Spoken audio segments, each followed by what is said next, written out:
Hello again. Hello, hello. It's been quite a while. There's an annoying fly going past my legs. Fuck my life. Anyway,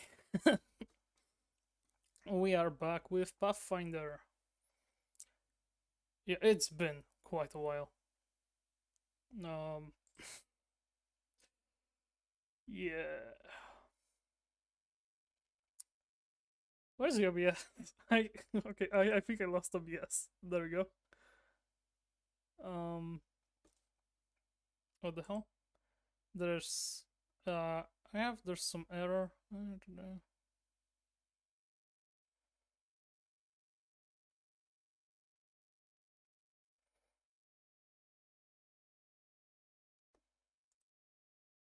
Huh. There's some error, so there might be something wrong with the stream, but yeah, I'm going to ignore it and hope for the best.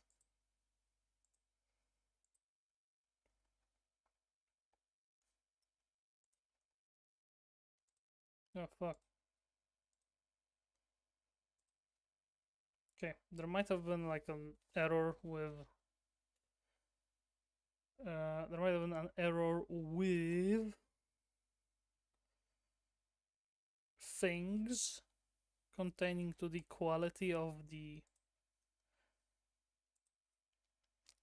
image. Never mind. We're gonna hope for the best. I do not have the energy to care. Why are we still on the starting screen? That's kind of better, but not what I wanted. I do not remember where most of my things are, which is sad. Very sad. But we're playing Pathfinder, so that's happy. Happy face. Happy, happy, happy. Yeah. Last time we played. There we go. Last time we played. We should move. We have managed to level up to 5, take over all the lands, and we are going to go into the next chapter, the next arc, I'd say. So we're gonna do a quick rest.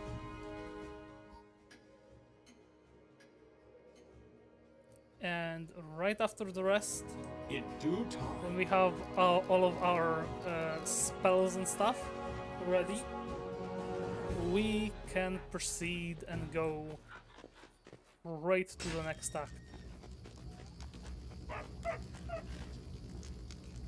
Yeah, our character is Shaggy, and we have taken over all of these Stag Lord's shit. We have all of his equipments because it's perfect for our ranger, which we are. And we want to shag the nymph, just like the Stag Lord. So we're probably going to fall just like him, but who cares?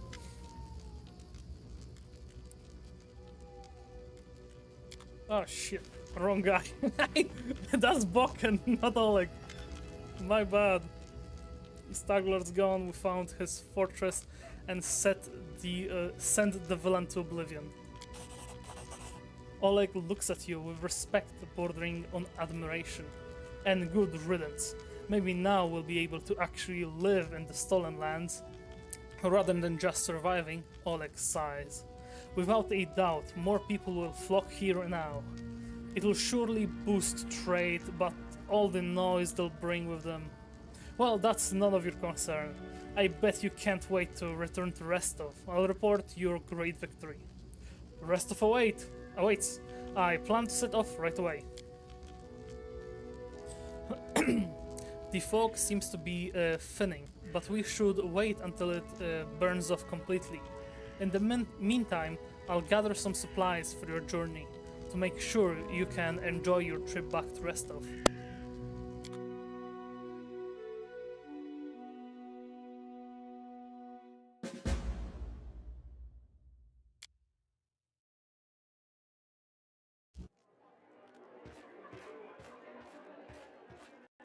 Good work.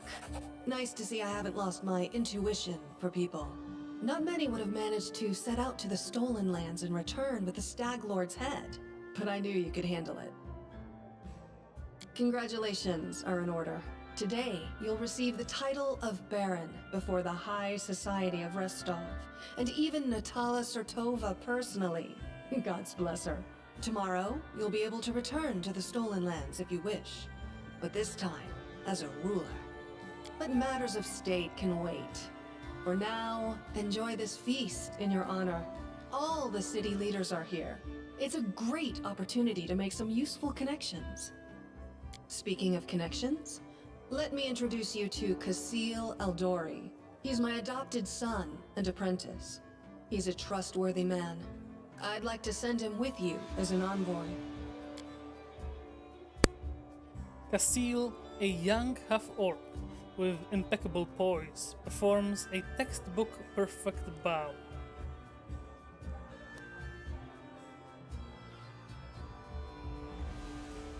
Our options are Jamandi, just what kind of game are you playing? I think I have the right to know. I don't need an envoy. Do you already know about my encounter with Tartuccio? Thank you, I'm going to speak with the guests. I'm going to ask her, what game are you playing, because sending an envoy with me? Oh, the lord. Some political intrigue. Jamandi, just what kind of game are you playing? I think I have the right to know. Yes, you certainly have that right. But tell me, how well do you know Brevoy's history or the current political atmosphere? It won't be an easy explanation. Fuck. I barely remember anything from Pathfinder's lore when it comes to politics. I remember not liking some characters and liking some others. What do I need to know about the history of Brevoy? What's now called Brevoy was originally two different countries, Rostland and Issia. 200 years ago, they were stuck in constant squabbles. Then, Coral the Conqueror showed up and united the two states into one. Such diplomatic tricks are easy to manage when you have dragons at your disposal. The so-called noble houses of Brevoy, mainly Sertova, Orlovsky, and Lebeda, once ruled over Issia. We, the Eldori, ruled Rostland. The royal house Rogarvia, founded by Coral the Conqueror, forced us into obedience. But 200 years isn't long enough to make peace with such a troubled history. Even 2,000 years wouldn't be enough for us to accept Issian rule. Brevoy is a country held together by a thread, and that thread grows ever weaker. What do I need to know about the current political atmosphere? We, the Eldori and the great noble houses, spent 200 years under the rule of invaders, the royal house Rogarvia. We plotted, we schemed, we stabbed each other in the back, but open confrontation was out of the question.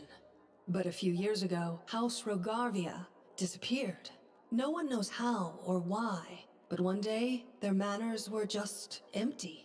And the force that held Brevoy together, that kept us from a bloody feud, ceased to be. Brevoy is currently ruled by the House Sertova, the former kings of Issia, but their power pales in comparison to that of House Rogarvia when they were here. So now Sertova and Eldori stand facing each other, staring each other in the eye, waiting for the other to draw their sword. It's an untenable situation. No one wants a civil war that would drown Brevoy in blood, but peace between us is also out of the question. What role do I play in your plans? Rostland wants to regain its independence, and we will regain it. The power the Issians hold over us is humiliating and costly, and the Sertovas won't give us our freedom without a fight. That is, unless there is some external power that can force everyone to sit down and talk. Do you see where this is going? The Stolen Lands are disputed territory. Brevoy can't appropriate them without raising protests from each of the neighboring states. However, If some brave people were to found independent states on that land, it would be another matter entirely. My hope is that you and your future neighbors, Baron Hannes Drelev and Captain Mager Varn, will become our allies. But even your neutrality would introduce a powerful counterbalance to the aggression of the noble houses. Maybe, with your help, the inevitable division of Brevoy can occur without too much pain. Miguel Varn. One of your competitors who successfully completed Jaman and Eldori tasks and then received the barony as reward. Don't these Sword Lords have any other foreign allies capable of playing this role? We hope to get some help from the Maivani Eldori, the descendants of the Sword Lords who have fled from Koral's rage to build a new nation in the south. But the Isians know this well, and are doing everything they can to deny us this help. I won't go into details, but if my intelligence is correct, if a civil war starts in Brevoy, Maivan will be too occupied with its own inner troubles to interfere. What part does Restov play in this game? Restov is a free city, proud of its independence from everyone, including the Aldori Sword Lords. But when it comes to Rostland's liberation, our goals align. This whole plan is our joint creation with Lord Mayor Josef Selimius. If Natala is already here, why did she let you grant me the title? Actually, she could still intervene and disrupt the proceedings. But she's a Sertova. Their games are always complex and multi-layered. They're always looking for ways to turn defeat into victory. If she's decided to allow you to become a Baron, it means she already has some idea of how she can turn it to her benefit. Let's consider how she could do so. Maybe she understands that Rostland will inevitably separate and she doesn't want a war. In that case, new states in the Stolen Lands give the Isians a reason to sit down and talk without losing face. But that's an optimistic view, and truth be told, it doesn't quite match up with what we've come to expect from the Sertovas. The more likely scenario is that Natala wants to win you over to her side. If war breaks out and at least one of you stabs us in the back, Rostland will be surrounded by enemies. That might be enough to bring about our downfall. But you would fall first, and your newly formed states would be left in ruin. The Isians always like to have someone around to pull their chestnuts out of the fire for them. A piece of friendly advice? Don't do business with House Sertovas, no matter what promises they make you. Any deal with the noble houses is a deal with devils. Yeah, I like states having independence, yeah. What happens next? How should I know? We're in the middle of a big game. And today, you move from being merely a piece on the board to being one of the players. Thank you for the explanation. I hope you have a better understanding of what's at stake. Do you already know about my encounter with Tartuccio? Of course. Keston gave me a full report. You dealt with the scoundrel perfectly. It would be naive to think that none of your neighbors will try to stick their hands in your affairs. Especially that sly fox Iravetti. I don't need an envoy. Don't think I'm trying to impose a nanny or a spy on you. We're neighbors now. You'll need someone knowledgeable about Brevoy's politics to act as an ambassador to your court. If you don't like Casil, you're free to choose someone else, but I won't be able to vouch for the loyalty or trustworthiness of another envoy. Thank you, I'm going to speak with the guests. Enjoy your evening. When you're ready for the official part, come to me. Actually, let me take a pause quick, guys. I need to check how's the mic's quality, because I'm kind of afraid you're hearing like very shitty audio right now or way too quiet. So give me a moment.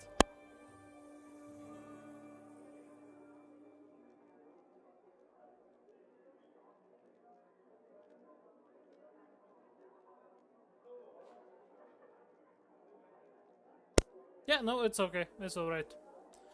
Yeah, it could be better, but it could also be way worse. So we'll continue.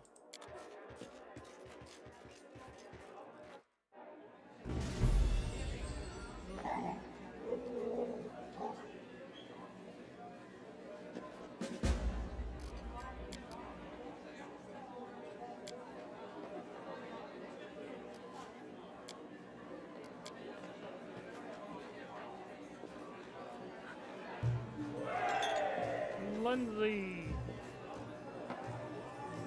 Horse, pour up to the brim so that... pour up to the brim so that... Oh, I must be drunk. I forgot the line.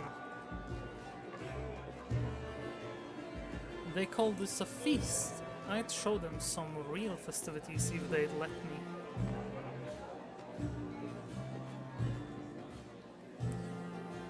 Their wine is alright, nice and strong, but the appetizer? Pff, barely a mouthful.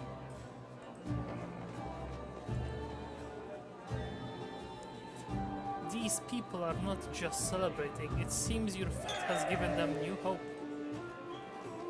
Lander. Yeah. A handsome, well-dressed young man of about 17 years old looks at you with a polite smile. So, you're the famous slayer of the Stag Lord's gang, soon to be a baron? Pleased to make your acquaintance. My name is Lander. Just Lander. No last name, no title. Well, let's just say I'm here incognito. Under my circumstances, it's wise to keep one's lineage to oneself. Truth be told, that's precisely what I wanted to speak with you about. You see, I am an heir to one of Brevoy's noble houses. I won't say which, but believe me, a newly appointed baron with no connections would do well to have a friend like me.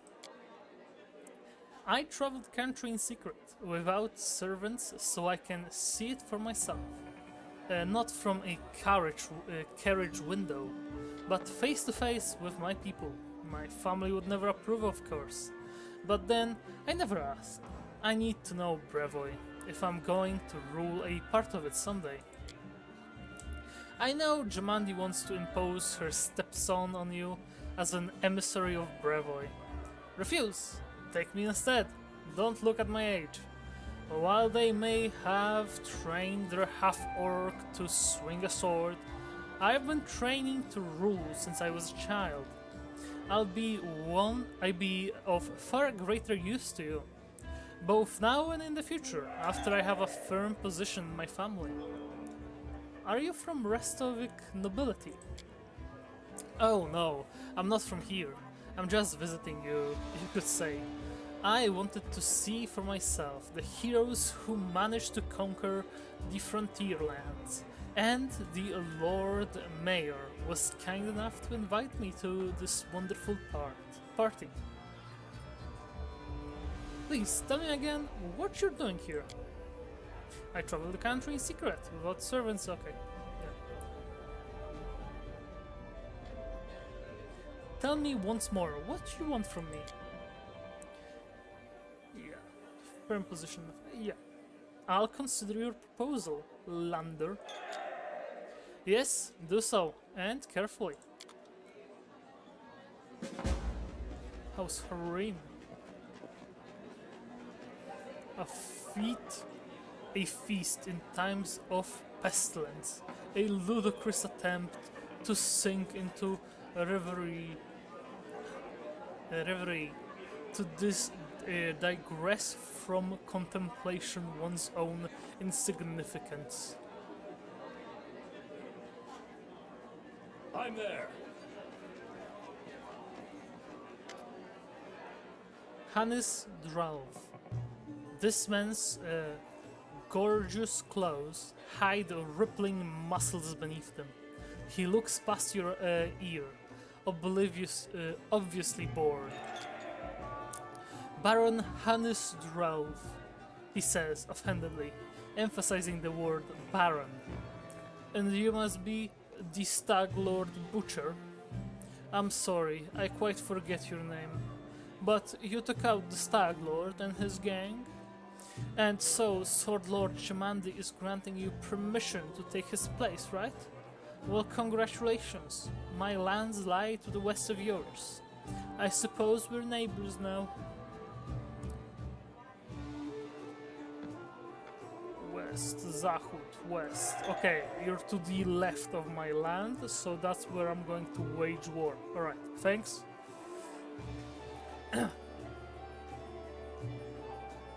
Yes, I defeated the Stag Lord. Pray tell, what did you do to deserve your new domain? A smirk appears on the Baron's face. I don't need to deserve or prove anything. Countless generations of my glorious ancestors have done so for me. If I had a slightly bigger army, Sword Lord Jamandi would have simply given all of Sullen lands to me. Alas, I don't have so many soldiers at my disposals, so she had to urgently make barons. Of the likes of you and the Varn. So you have no army and no special merits. You were just given land for being pretty. Under other circumstances, I'd have you whipped for such words. But let's not ruin Lady Aldori's celebration, huh? If you want so badly to measure merits, we can do so another time. Okay. Just remember, I'm going to wage war to the left of my country, so I can be killing your guys, so you can feel bad for for having even less armies. Oh, fuck you, Hannes. I'm going to butcher you like a dog. You're going to end up worse than Tartuccio. Not even. The fuck is your language? Not even a deigning to reply. Fuck off. Baron Drelev turns around and looks away. Fucking use normal words, I don't even know what that means. No, fuck it, I'm googling it. I'm pausing the game, I'm googling this. What the fuck does that word mean? Deigning to reply. Fucking Deigning. Dane.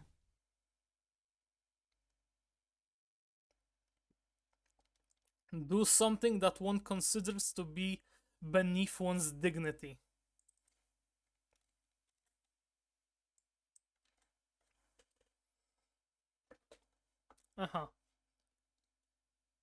Condescended to give something. Interesting. Yeah, my avatar is an abomination again. Deigning. Deigning. I hate how English language works. This is not how it's spelled. Deigning.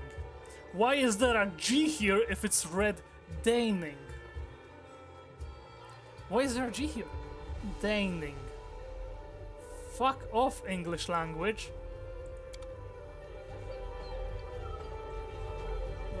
Valerie, say something normal. Truth be told, I'm not really comfortable here. I lost my taste for high society. How about you guys? Try the eclairs. They are delicious. Haha! To victory! To freedom! Bottoms up! Bottoms up! Yes! Okay. Zvankiki. A handsome man with a weather-beaten face grasps your hand tightly in his rough, calloused palms. Unlike the rest of the guests in their festive clothes, he wears a simple robe. The only luxury you see on him is a holy symbol of Erastel, made of solid gold. The other guests look at him with respect, some bordering on awe. Congratulations on your victory. he says in a deep voice. Allow me to introduce myself. I am Ezvanki, High Priest of Erasteel in Restov. To many people in Restov venerate Erasteel. They revere many gods in Restov. They pray to Abadar, patron of cities, and Pharasma, gatherer of souls. There are also some more rare cults, but there's no denying that the Stag God has the largest congregation here.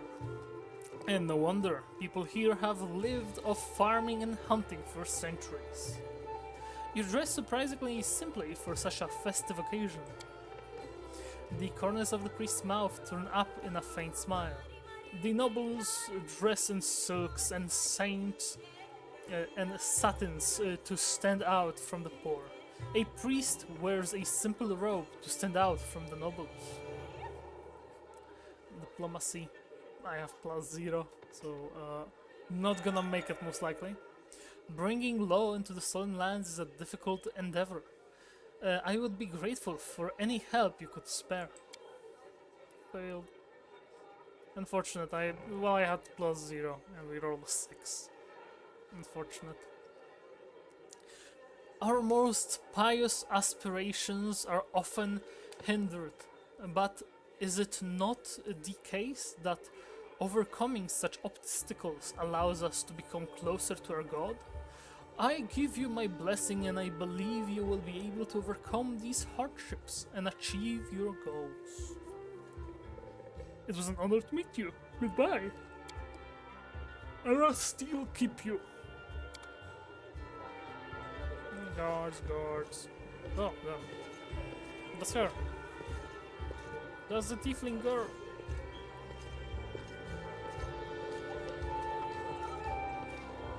Will you drink with me? You see Cassie approaching, the tiefling you met during the battle at Jumandi Aldori's mansion. As she draws near, she places one of the cups of wine she's holding into your hand.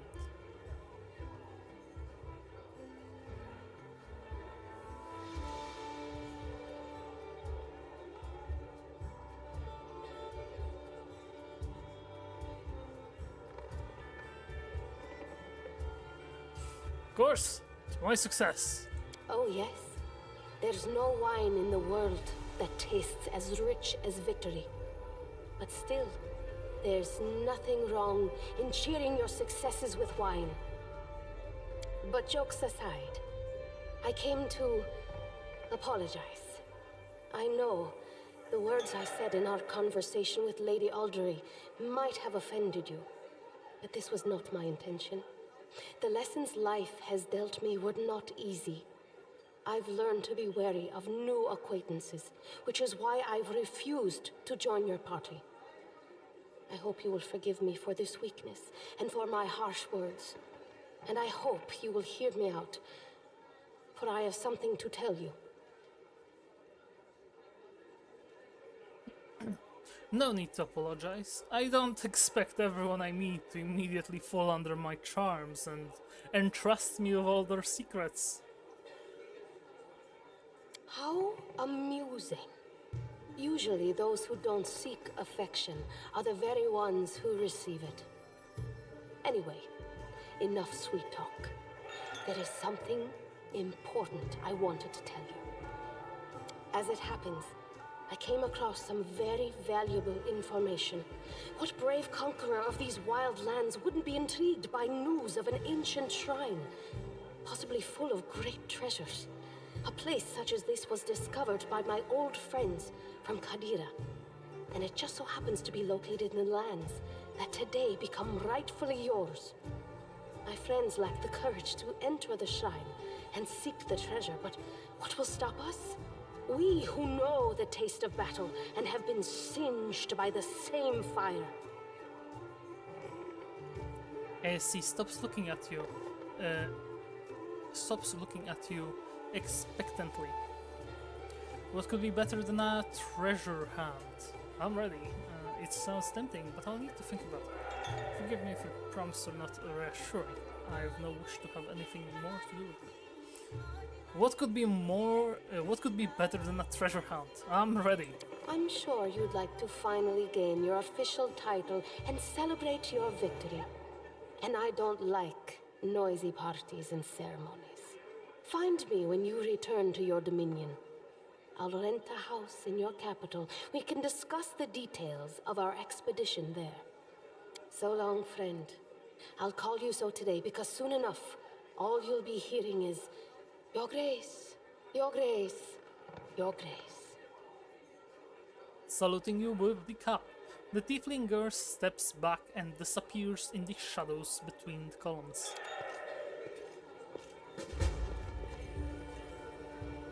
Sorrow flow.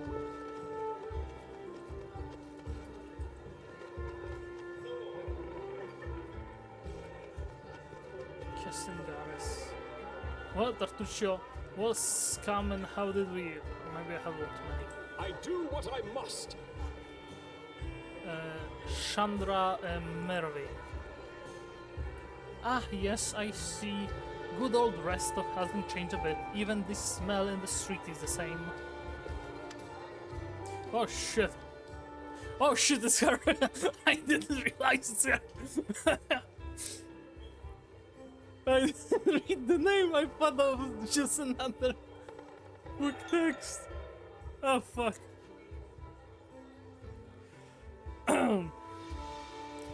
Natala Sortova.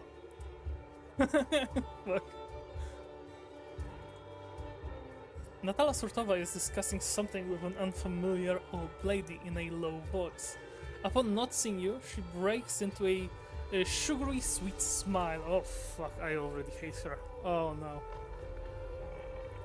You are not you were not only tough but quick. Well, congratulations on your victory. Enjoy it while you can. Is that a threat?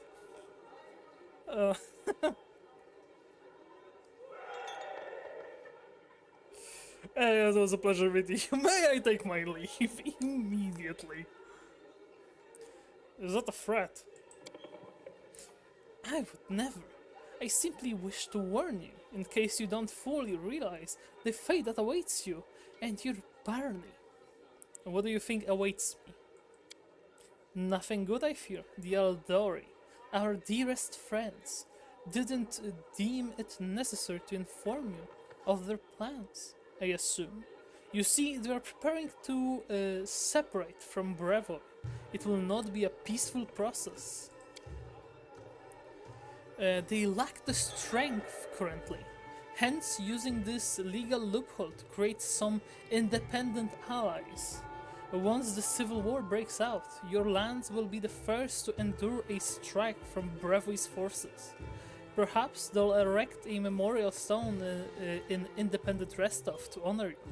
Well, I wouldn't count on even that, really. What would you propose?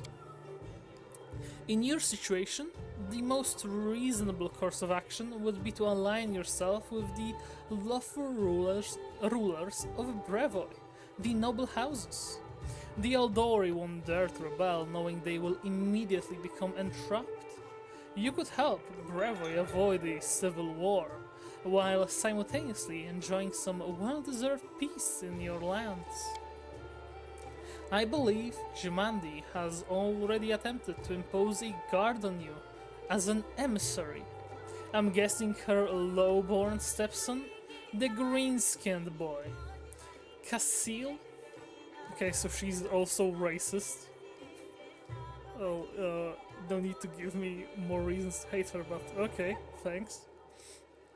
It's up to you, of course, but I would recommend you a different envoy. Please, meet Chandra Mervi, an experienced diplomat who's more familiar with Brevoy's politics than any brawler could be. The old woman standing next to Natala gives you a slight bow. I would be happy to help you establish diplomatic relations with Brevoy. I'll consider your proposal. Think on it. do not make any hasty decisions. Okay, so we have 3 potential envoys we can take. We can take this independent little boy over here, this old hag, or the half-orc.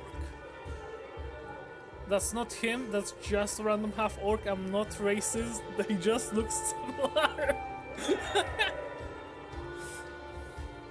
All orcs just look kinda similar. Oh fuck, okay. Yeah, that's him. You can see my confusion, right? They don't look like each other at all, fuck. Okay, never mind. An older man with full Lord Mayor. An older man with full sideburns looks at you with interest through a golden eyeglass. Well now, if it isn't the hero of the festivities, the protege of our dear Jamandi. You pulled this all off quite cleverly. I confess, I wasn't convinced your enterprise would succeed. I have bet a bottle of my best Pitaxian wine against you, but I'm happy to admit I was wrong, and the Eldori have always been adept at finding new talent. I don't believe we've been introduced. So it would seem. I am Joseph. Yeah, Joseph? I think so. I am Joseph Selemius. Joseph Selemius, Lord Mayor of Restov. I rule this town and the adjacent lands. As your northern neighbor, I hope we can look forward to a long and fruitful friendship. So, you rule Restov, and what about the Eldori? Bravery's politics seem complex and incomprehensible to many. Here in this part of Rostland, the spirit of northern freedom still lives. We are loyal to the throne, of course. May the gods prolong the life of His Highness. But here, far from the dominions of the great houses, we have our own way of life. It is especially important now, after the certain events that I probably don't need to name. The Eldori sword lords used to rule Rostland. They are still the largest landowners and the main military force in the region. But it's not for nothing that Restov is called a free city. Sorry, it's late. We are proud to choose the Lord Mayor from among the citizens, considering not by their lineage, but by their own merits. What kind of events were you talking about? Mayor Selimus gives you a patronizing smile. Why, an aspiring politician needs to be well informed. I'm talking, of course, about the disappearance of the ruling house Rogarvia. I already forgot how to pronounce that. Dear God, it's gonna be hell to read through that all. Can you imagine it? Old man Coral conquered our land 2 centuries ago. It would be a shameless lie to say that nobody wished his royal house could just disappear into thin air. But once that exact thing happened, turned out nobody was ready for it. Poof, all over the country. Every member of the royal house disappeared without a trace. Nobody knows what happened. It is a mystery, but a mystery pregnant with opportunity for everyone. How are things in Restov? I don't want to boast, but things have been going well in recent years. Trade prospers, the population grows, and the citizens are happy. Although recently, especially after the disappearance of House Rogeravia, more and more troublemakers have been appearing, and people are talking about the most shocking things. But those shorts. But these But these sorts of rumors aren't worthy of your attention. It was nice meeting you. Goodbye. Please, wait a moment.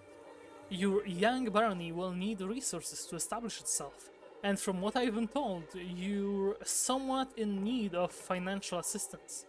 I could organize and supply everything you need for the construction and spread out the cost of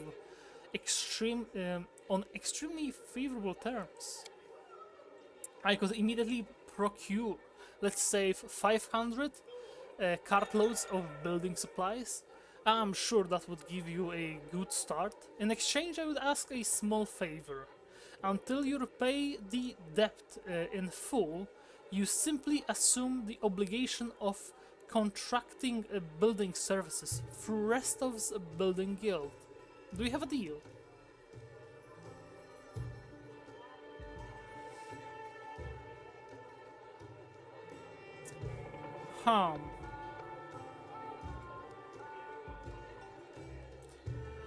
On the one hand, I want building materials. I want to build my shit. I want to have a cool castle. On the other hand, I would be dependent on him, and I would need to pay him, and I would need to pay him more to use his services to build shit. I'm not sure what kind of gameplay effects this would have.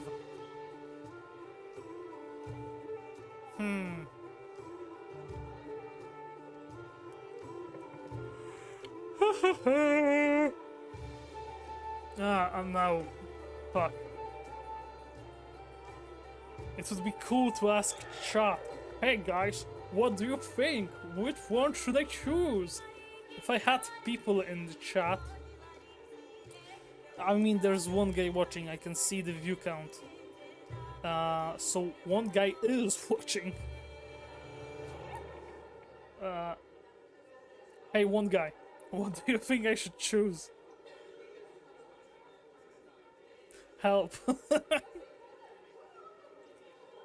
Hope you didn't die there. Oh.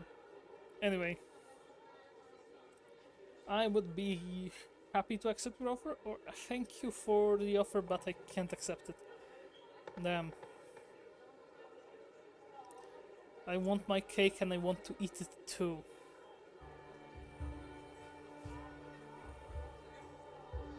Fuck. That's gonna be a decision to make. Well, I want to go for like full independence. But at the same time, I need to get some fucking capital in the beginning. I would be happy to accept your offer. Then it's a deal. I'll get everything in order right away and schedule a delivery immediately. It was nice meeting you. Goodbye. The thing is, I assure you, I look forward to hearing more of your dazzling success soon. I feel like I made a huge mistake. So, how do you like our little gathering? I hope you've made some useful connections. Shall we move on to the official proceedings? Before we begin, I'd like to talk about the envoy I'll be taking with me. My apprentice, Casil Aldori, will go with you, won't he? Young Lunder will come with me. Oh, the heir of House Lebeda. Naive enough to think no one would recognize him here. I wouldn't trust him. Who knows what he has in mind? House Lebeda is based to the southwest of Lake Reikland. Reikal.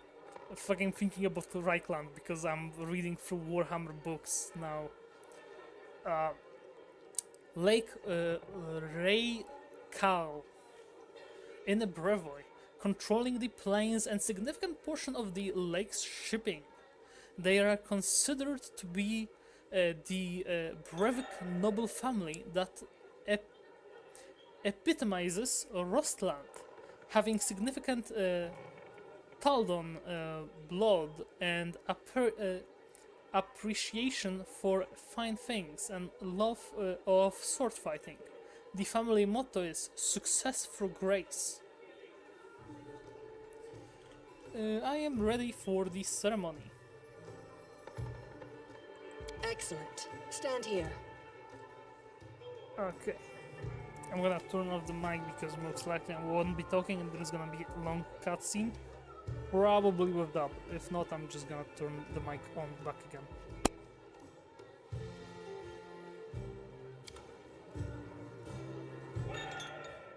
Lords and ladies, today we are here to honor 3 brave people who have done the impossible. They've tamed the stolen lands. Baron Hannes Drelev, the new master of Glenabon, Captain Maegor Varn, the conqueror of Dunsword, and finally, the tamer of the Shrike Hills, who put an end to the atrocities of the Stag Lord's bandits. Step forward. On behalf of the people of the free city of Restov, I confer upon you this noble title. Rise, your grace.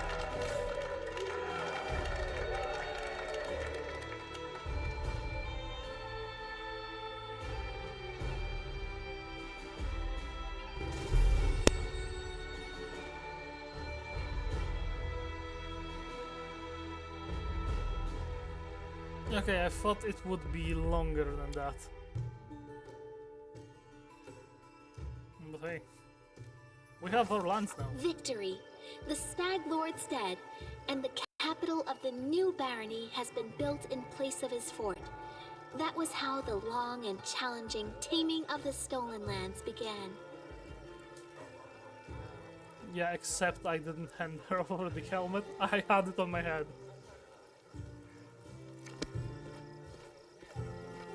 Greetings, Baron.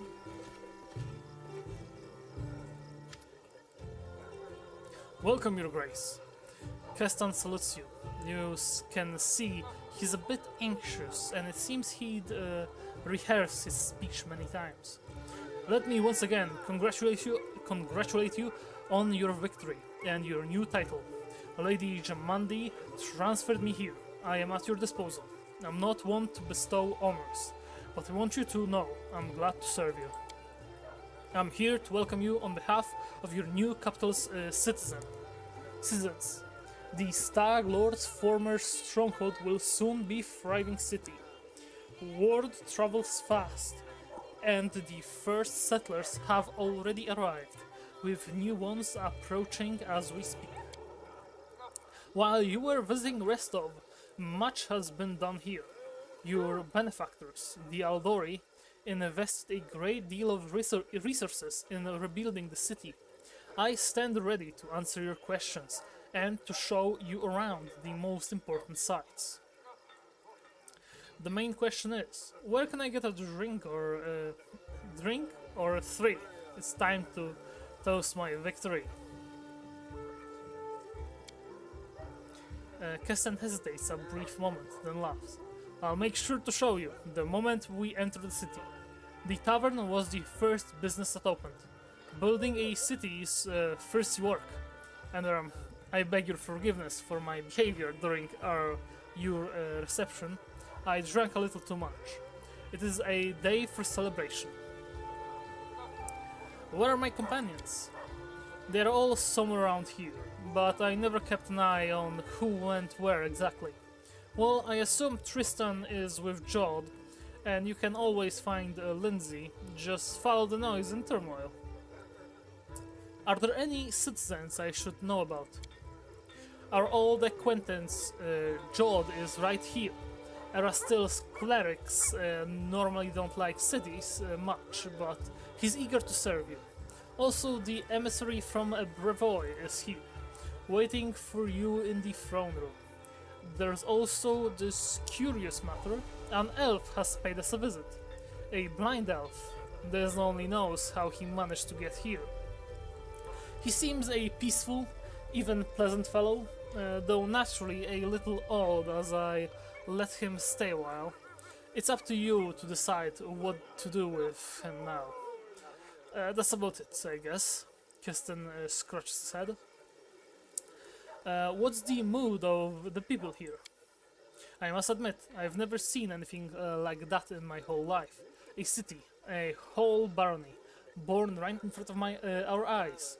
The people sense the moment, and today we're feeling proud. As a rule, I'm not too cheerful or chatty. I'd normally feel out of place among all the rejoicing, but today is just one of these days. I'm ready to look around the city. Lead the way.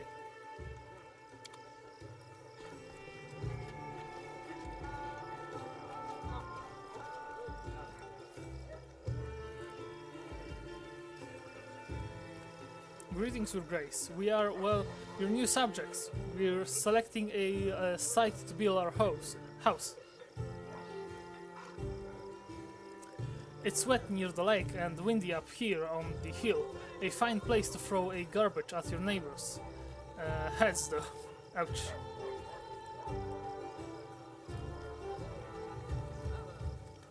It's a good thing you got rid of these monsters and bandits, Your Grace.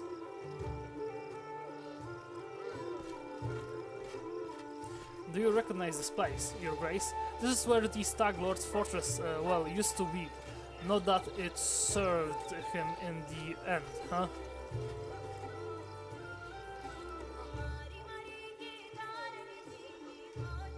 Our workers did a fine job turning this bandit den into the heart of the town.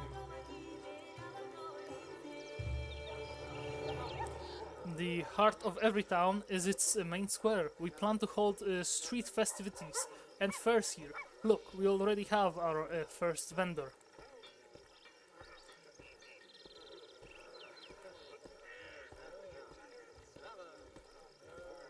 Greetings, Your Grace. If you turn to the right from the square, you'll end up straight in our tavern.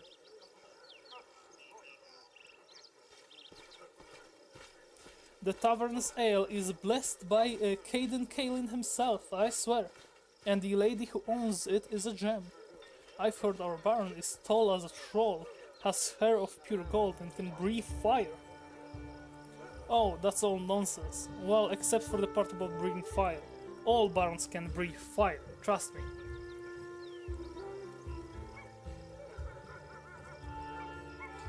Welcome, Your Grace. Glad to serve you.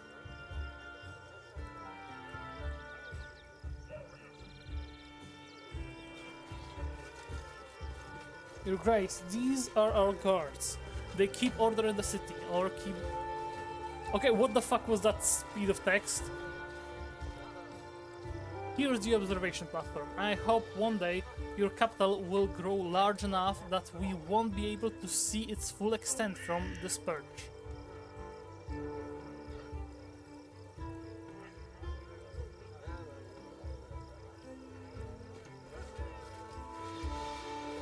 The building in front of us is your residence. That's where we'll head to now.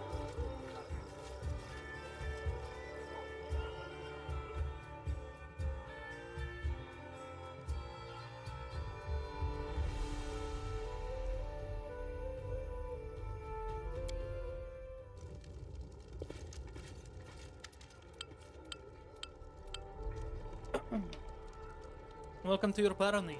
You are about to make the unyielding stolen lands a prosperous kingdom. There is a long and arduous road ahead of you.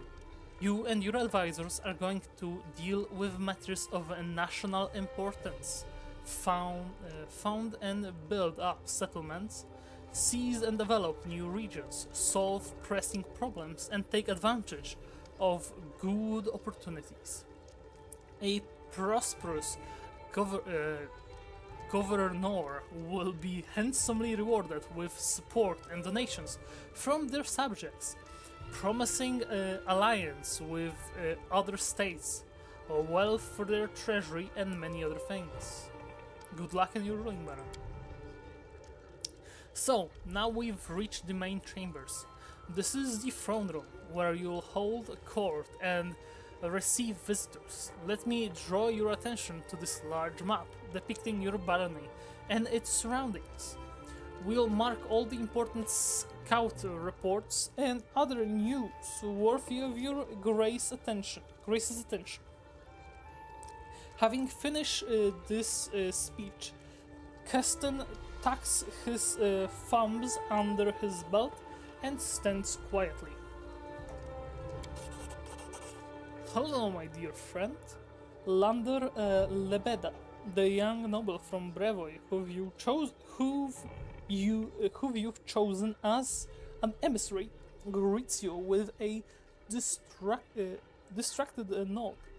I am glad to see you in good health. I don't see how you remain so steady in these circumstances. He makes a wide gesture with his hand, obviously meaning something larger than your throne room. But in truth, I shouldn't worry. A little effort and this barony will become a rich and prosperous land, right? Barony effect: community plus 6, loyalty plus 6, military plus 3, economy plus 3, divine plus 3, arcane plus 3, stability plus 3.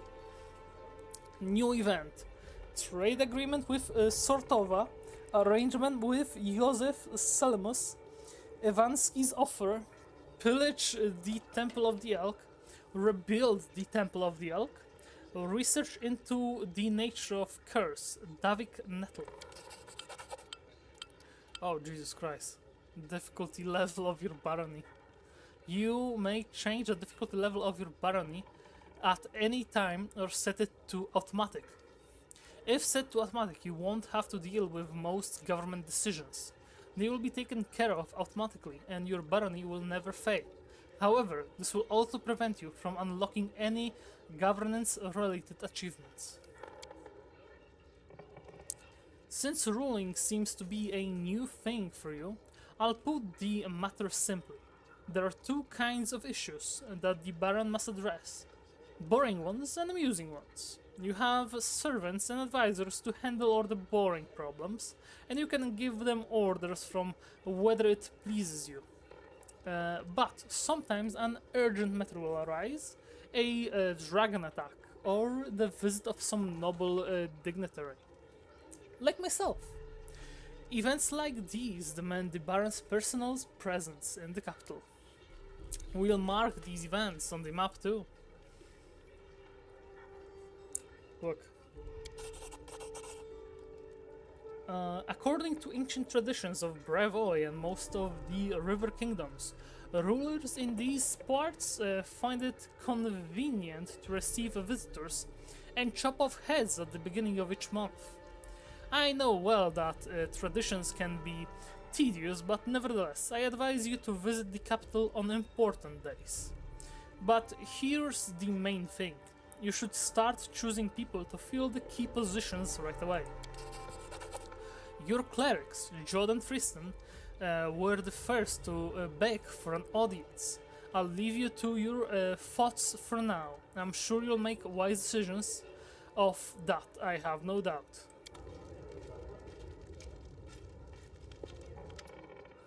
Your Grace, allow me to congratulate you on receiving the title of Baron.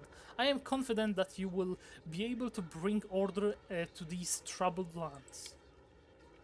Jod stumbles slightly. Though to be honest, that isn't exactly what we wanted to speak to you about. Tristan and I have been talking a great deal about what happened at the Temple of the Elk.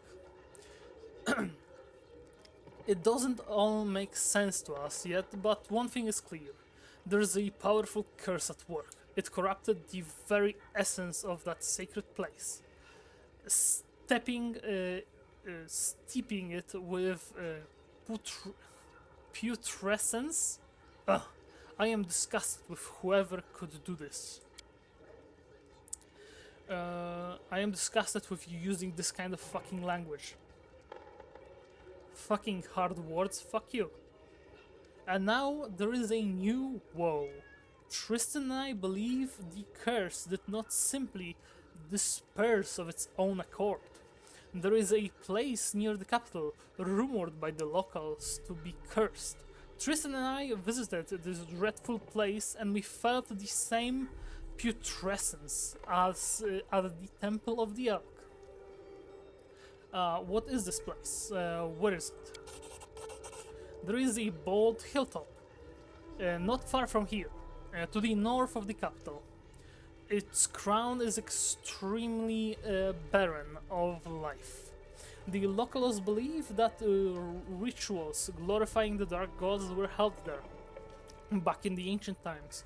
There is no longer any trace of such rituals, but the air around the hilltop is heavy to the point of stifling. This place is like a rotting wound, closed but not healed. And this wound will undoubtedly open again. Tristan and I felt something approaching, something ominous. The curse will soon return to plague us once more. I swear by Erastil. I will go there as soon as I am able. I would be happy to accompany you, but I would not expect to see anything new there at present. I agree with Tristan. We have been to this hilltop. It's barren, but filled with a dense atmosphere of unease. Well, what do you suggest? The curse will grow in strength, and we predict it will reach the peak of its strength in about 1 month. That's when we should visit the bold hilltop and resolve this issue. For now, we can only await and prepare. We beg your pardon, Your Grace, for intervening with your getting the grasp of your barony. I'm sure you have even more pressing matters at hand right now. We're gonna see. The rest of today's stream will most likely be... Adventures can wait. Like I was trying to say, the rest of the stream will probably be me trying to figure out how to rule the stolen lands. The barony has 10 basic stats, each supervised by an advisor, and they are as follows: population, loyalty, military, economy, divine, relations, stability, magic, culture, and espionage.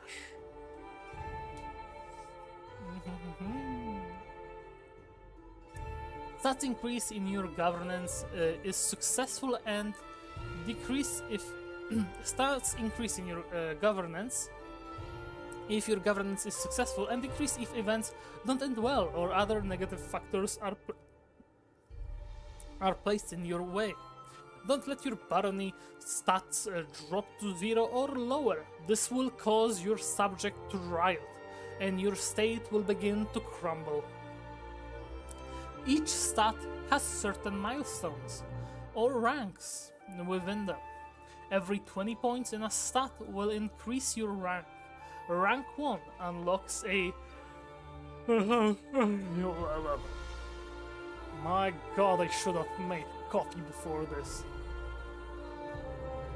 Rank 1 unlocks a corresponding advisor position for that stat. Further development of the stat and upgrades to its ranks will be possible only if you have an advisor in the relevant position. Governing your barony will require 1 advisor for each stat. You may appoint your companions as well as some of the stolen land citizens into the advisor positions. Each of the 10 positions has at least 3 characters who are qualified to hold it. Not all of these characters will be willing to serve you right away. Some of them will need to be convinced. Appointing others will require completing an assignment for them or rendering them some other service. Every advisor acts on their own ideology. They have their own opinions on everything that happens in your domain. Therefore, you may want to select characters whose governance philosophy is consistent with your own. Open the Advisor tab on the right side of the screen. Click an empty slot and select a character to appoint them as an advisor.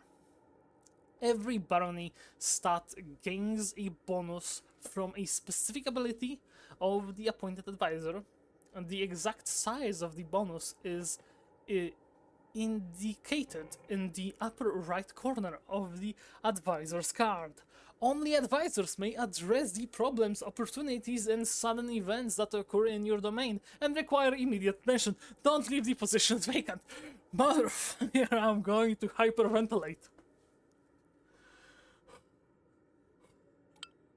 Motherfucker, no! Fuck off! Settlement, motherfucker! The name of the barony cannot be changed later in the game. Okay, so what I want to call my barony.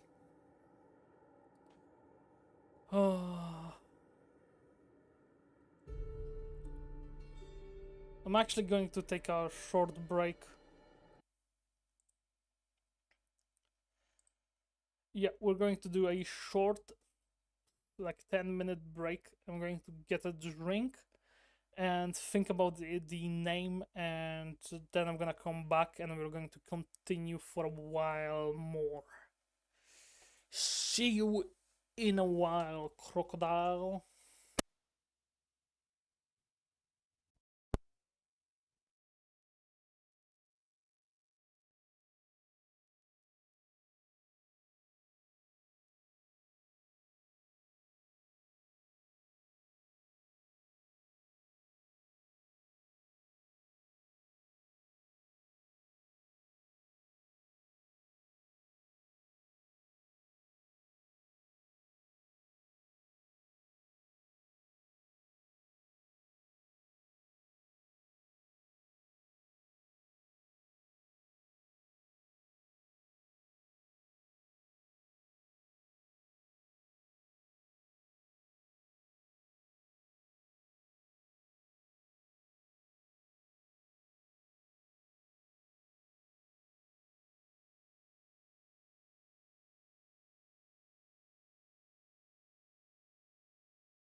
I'm fucking back.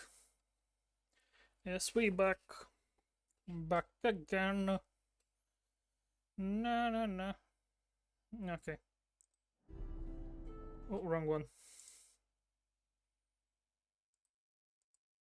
There we go. I'm in the stolen land. So, I figured out the name for our barony. The Zoinkshire.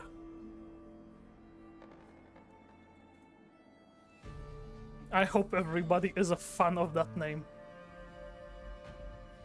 Zoinkshire.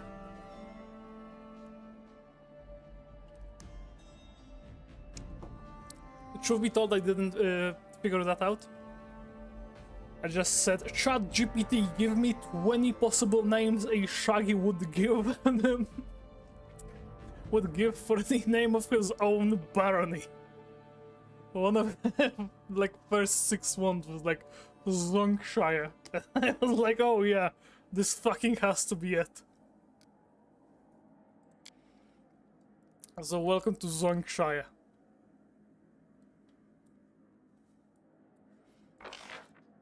Zonkshire, neutral good. Purchase building materials. We already have 450 projects. Advisors. Okay.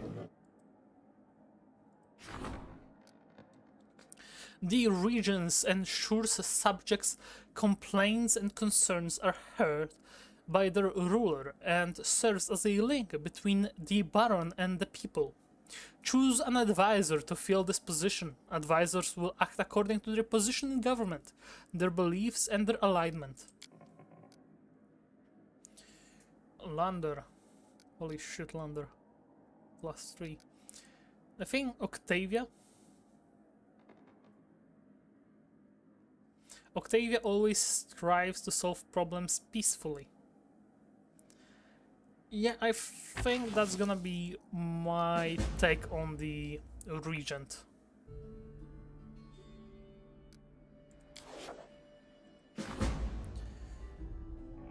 Counselor. The counselor deals with troubles of the common folk and helps settle land disputes and agricultural matters. This advisor ensures citizens remain loyal to the throne. Tristan can be this, okay. Tristan cares for the people over all other concerns. Very good, very good. High Priest. Gives +4.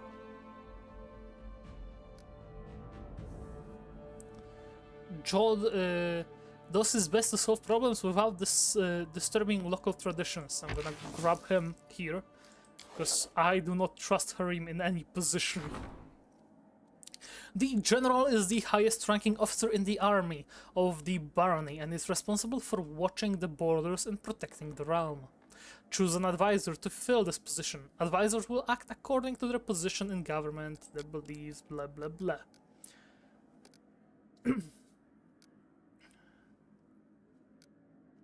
Amiri favors the direct approach. Regongar is hot-headed and direct. Okay. I'm gonna give this position to Regongar, because it gives me +5, and they both will charge head first, face first into any problem. And we do not have any treasurers.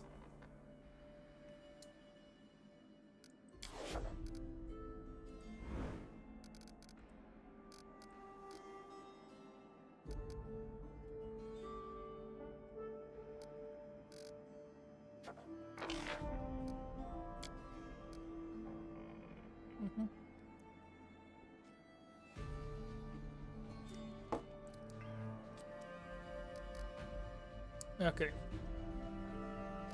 Declare the outskirts a part of your kingdom. It's gonna take 14 days to solve and cost us 150 points. Curses. I want to deal with the cursed first. Now that the undead engineer's curse has been lifted, it may be prudent to study it and be more prepared next time.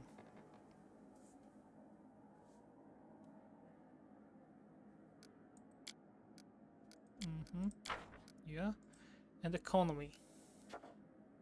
Rebuild the Temple of the Elk. Oh, Iwasaki's offer. High Priest of Rastiel from Restov has a strong interest in spreading the Stag God's faith across the region. He is eager to build a shrine dedicated to Erasteel on your lands, but at his own expense. Accept his offer if you wish to gain a useful ally and a place of worship for Erasteel.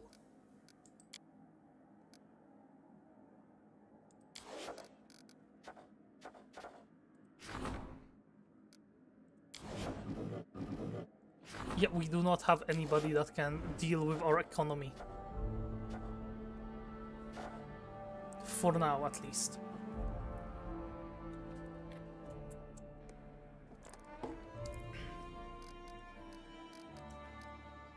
We start with a curse. Jod. Start project. Economy. Rebuild. Jod is fucking busy. And I can also send Regonger to pillage it.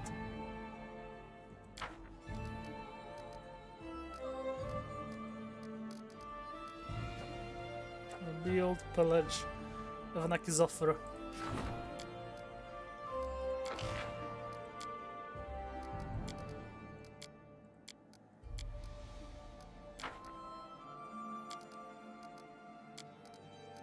Okay, how about the regions? Claim the outskirts. Tristan. Oh, fuck. That was not what I wanted to do. Oh, fuck. Oh, fuck. Claiming new regions. You may claim new regions to expand your territory. Open the Regions tab on the right side of the screen and select the... What the fuck was that? Meeting with the advisor! Wow, I'm going to fucking switch your tutorial to a different one when you are reading this because we're skipping 14 days. I didn't know it would skip 14 days, what the fuck? One of your barony stats has reached 20. Congratulations! It's time for you to increase its rank. First, meet with your advisor and discuss the future of the state.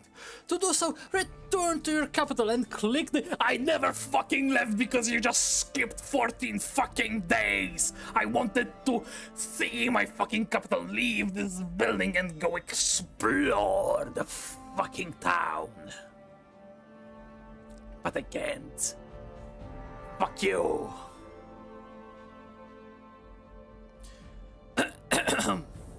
To do so, return to your capital and click the bottom on the appropriate event card in the throne room. Whatever choices you make, remember, your advisors may disapprove. Fuck you! If the current advisor decides that you argue too much, they will quit forever. I want to quit this game right fucking now. Not gonna lie, this annoyed me way too fucking much. After you talk to an advisor and make a decision, a new kingdom project will become available that will increase a stat rank. You can find it at the bottom center of the screen on the projects tab. It will take you and your advisor 14 days to complete the project. Time will be automatically sped up until the project is completed. Wow, thanks for telling me this now after it happened. Success. Barony expanded. It now includes the outskirts.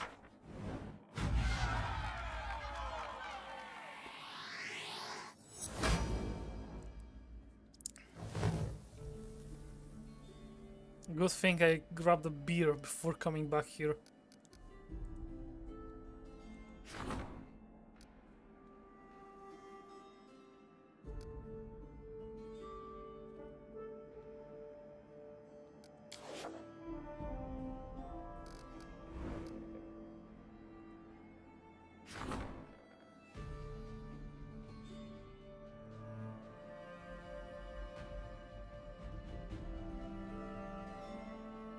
Three merchants from Absalom arrived in the region. They are ready to do business with the barony, if their conditions are met.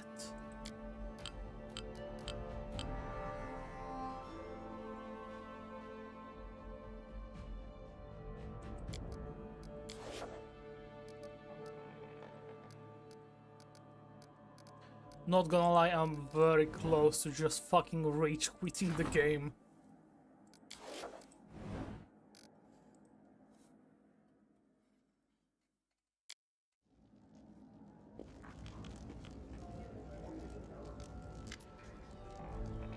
Tristan lowers his head. Greetings, Baron. I am sorry to keep you away from your other affairs, but your people need you. When the stolen lands were freed from the Stag Lord, the people sighed in relief. But many are still confused by their swift change of fortune. Excuse me. Truth be told, they simply don't know what to think of their new Baron, nor what to expect of you.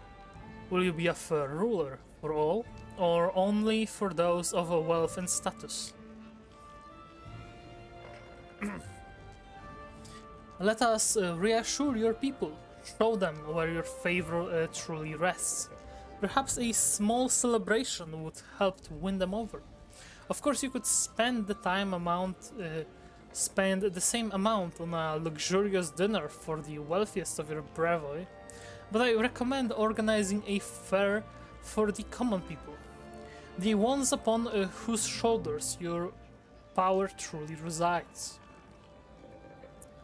We shall hold a fair for the common people. I want them to know that I hold them closest to my heart. We will hold a luxurious dinner party for the merchants. The support of our wealthiest citizen is essential. I don't care to arrange anything. We can do without festivities and feasts. Make up your own mind. I don't care who we pander to. We shall hold community +2, culture +2, economy and relations 2 and 2. When we be community and culture. We shall hold a fair for the common people. I want them to know that I hold them closest to my heart. We will hold a common celebration where everyone will be welcome, including the poor and downtrodden. This is the greatest gift a ruler can give to his people.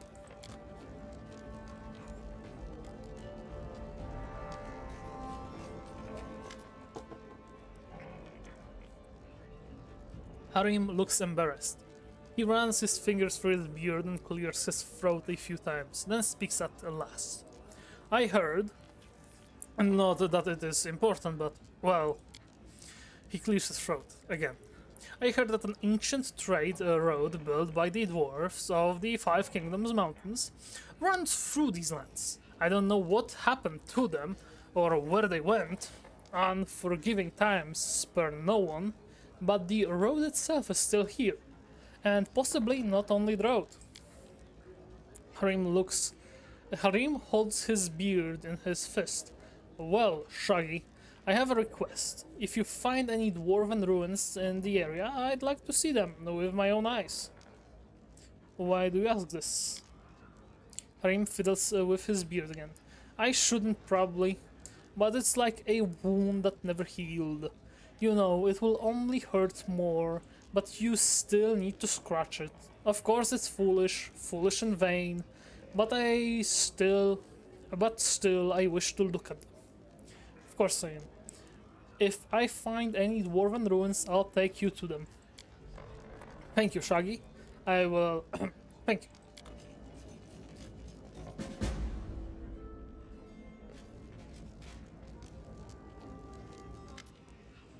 Your Grace, I was at Oleg's trading post recently and noticed old Boken just standing there, bored to death with nothing to do. This is most unfortunate. After all, the old Grumbler is a very knowledgeable alchemist. However, he has no use for his skills, since the locals need nothing more than the simplest of healing potions. And then it struck me. Why don't you hire him as your court alchemist? His decorations and tinctures would certainly prove most useful to you. Also, it might be cheaper than simply buying from him or some other merchant.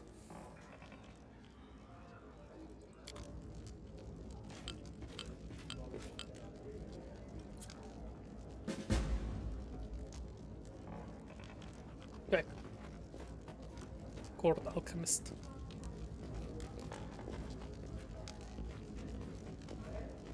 Longshire. Yeah, I'm gonna be back there. I want to, you know, check out my town before I do more. The man standing before you resembles an elf, but a very old one. His face is wrinkled and his beard is as white as mountain snow. The man seems to be completely blind. The old man stares past you with unseeing eyes. He seems to be consumed by his thoughts. He mutters a soft melody, swaying back and forth, simply to its rhythm. The man shudders briefly and stops singing. His mouth opens and closes a few times, bringing to mind a fish brought ashore. Ah, who's there? Is that you, Your Grace? Who are you? I am an elf from Kyonin. My name is not important.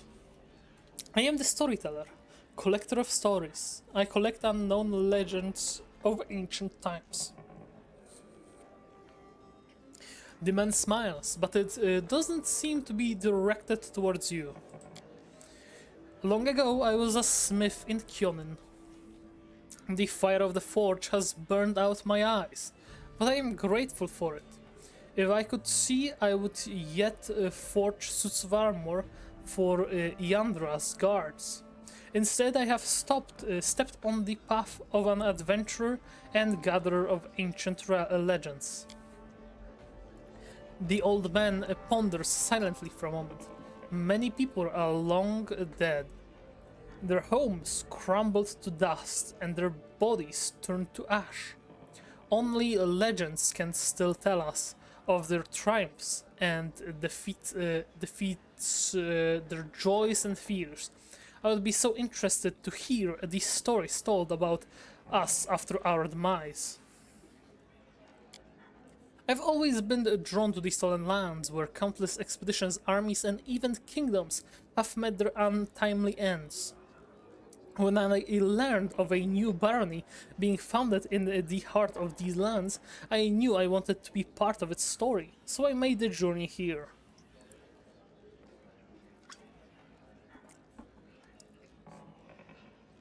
Are you really an elf?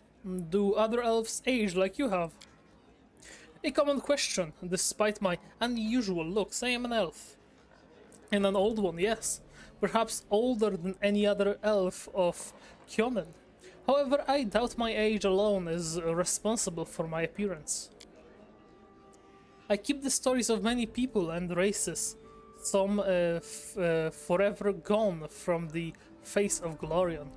But they live on in my memory and my heart.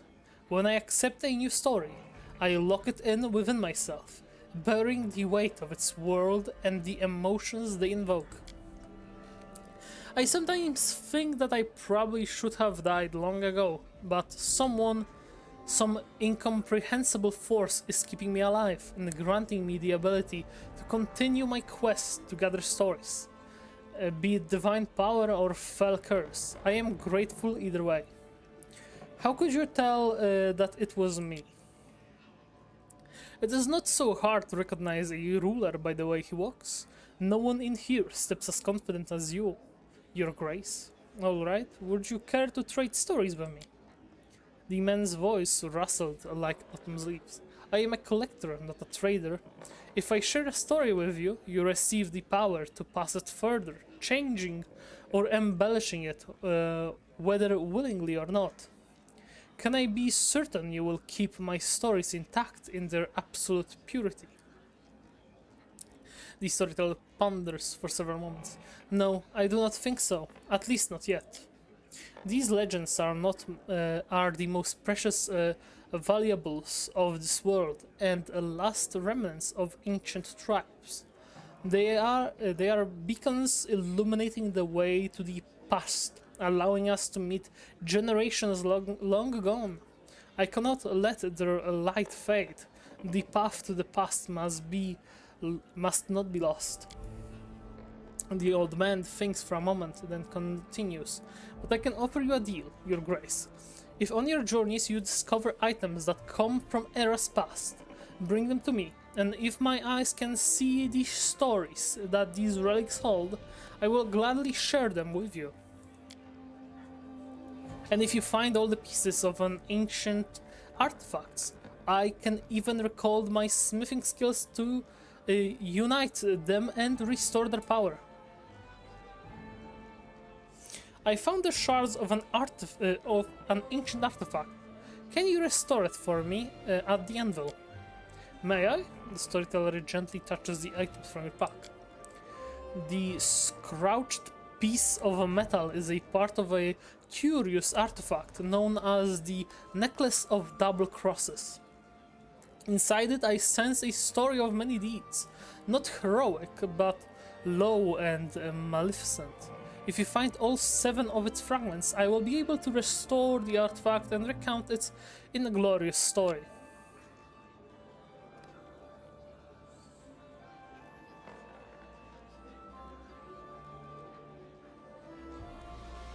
I need a wise advisor at my court. Would you like to serve me in matters of state? The storyteller voice grows soft. Thank you for your words. I am unlikely to be able to interpret the intricacies of political world or the affairs of the treasury, but my advice regarding the magic of the arts would be useful to any ruler. I've brought some relics.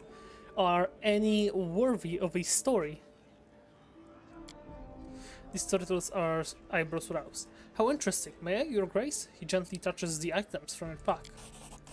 A coin from a non-existent country. When Karl the Conqueror mastered Rostland, having claimed it for Brevoy, he prohibited the issuance and use of such coins. Both ordinary folk and the Aldori soldiers were required to use new coins, decorated with Karl's profile. But no one was quick to be rid of these prohibited coins. Oh no. In many houses In many houses they still store boxes and whole chests of such coins, waiting for the day when Rostland declares its independence. Gold coins, 2,600 added. Lost ancient Rostland coin. The storyteller's fingers caresses the symbol shaped like a tree leaf. And what is this? I hear the voices of trees, smell the scent of fresh leaves. A dryad mark, is it not? I would be happy to purchase it from you. And he buys it for 2,700. Good. Talking of a dryad. What? The storyteller idly toys with the ancient plain-looking coin. What was the name of the Cloran ruler who issued this coin? Does anyone remember now? What did the Cyclops use it to purchase? Food, books, weapons? Perhaps someone's life or their freedom? Who can say? Its history was erased by the Earthfall, but I will buy it from you for significantly more than it was worth in its own time. 400 coins. The storyteller weighs the soldier's tags in his palm. A soldier does not ask where the banners of the war are headed. He or she goes to battle, dies, and leaves it to others to decide whether the cause was just. This tag belonged to one of many warriors who helped establish the glory of the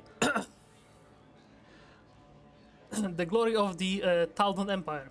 If you would permit me, I would gladly purchase it from you. Started receiving messages on my phone and... Okay, never mind. It's a, it's a fucking... Yeah, I got a message, and then there's Uma Musume thingy popping up that I didn't collect things today. Damn. The damn horse girls are ruining my life.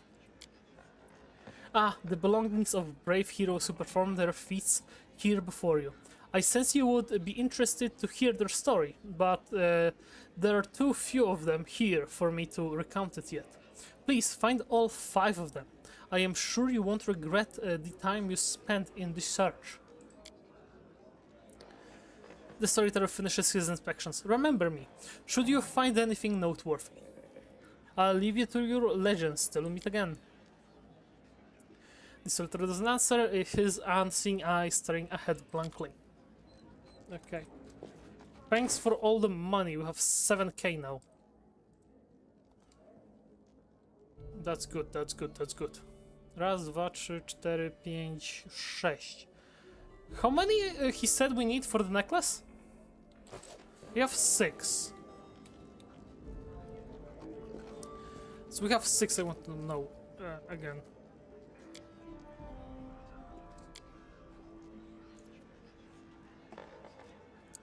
Seven. We need one more.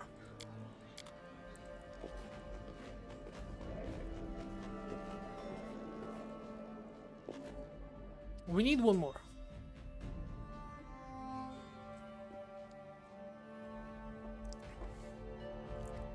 Okay.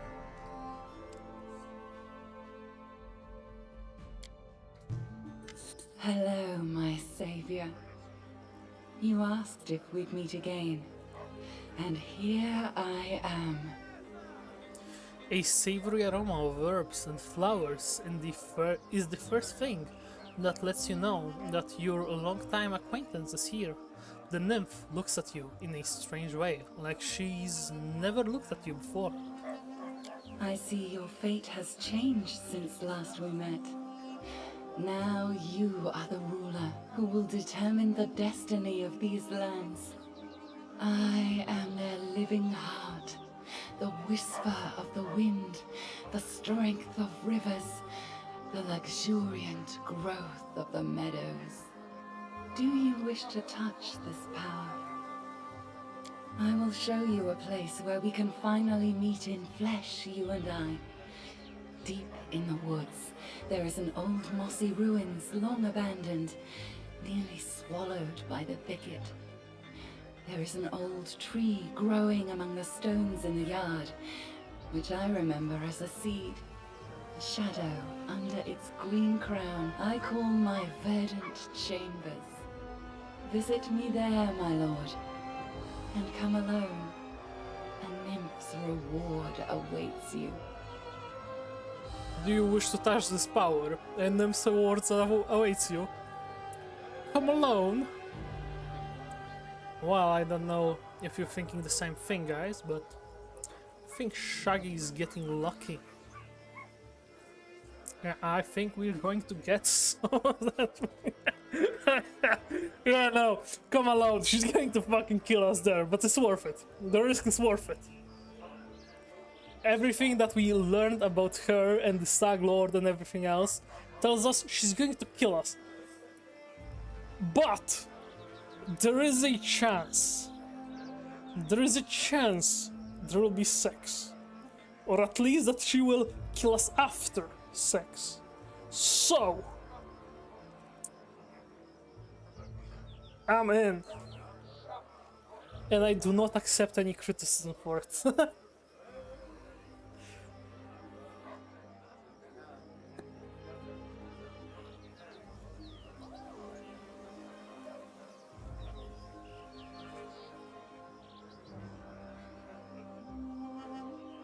Wait, I wish to ask you something. Forgive me. Nymphs are not made for cities. The noise and vanity of human settlements vex me. I will answer all your questions, but there, in the silence of my asylum. I was happy to help. I'll see you in the verdant chambers. So long. I will await you there, as the ground waits for spring under the heavy winter snow. And she disappears. Yeah, unfortunately we took our meds.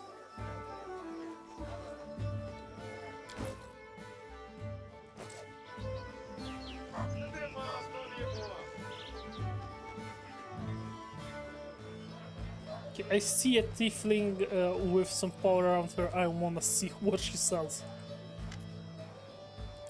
The tiefling girl looks as though she's made of springs. She cannot stand still for a moment. She nods her head, snaps her fingers, and taps her feet to an inner whirling song.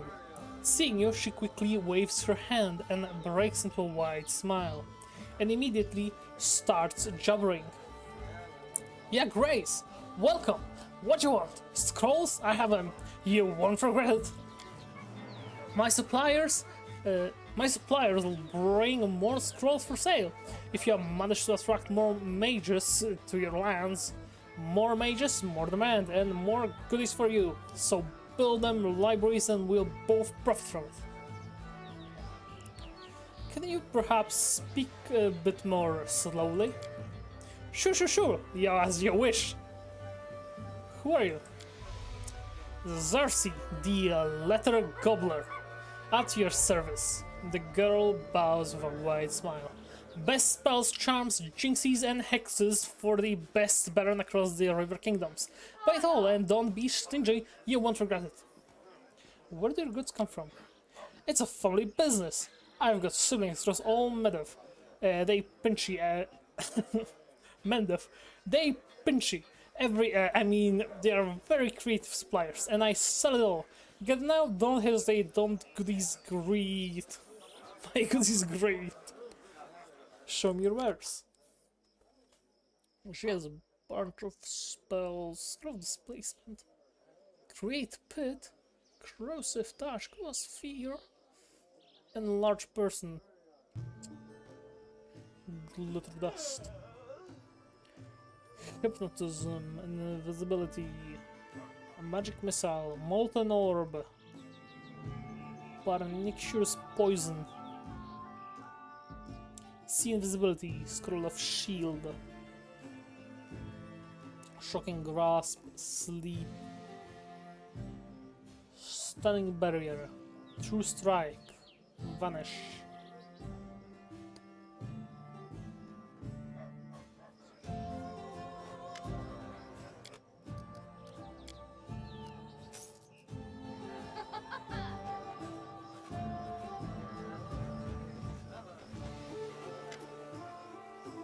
You see a dark-skinned, weary man with a weather-beaten face and a happy smile on his face. He is dressed luxuriously, and his dark hair and neat mustache are exquisitely coiffured. The man bows to you, spreading his arms a little. Husa from Absalom is happy to welcome you. Your Grace, come take a look at the best wares we traveling merchants have to offer. Please, come take a look. Tell me about yourself. My pleasure, Your Grace. I will now proceed to present you 4 paragraphs depicting my entire life story.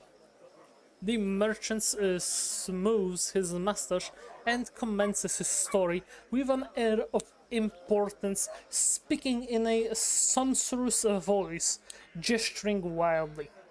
Husaph's family was not rich, and he, as many in Absalom, had to start from the very bottom.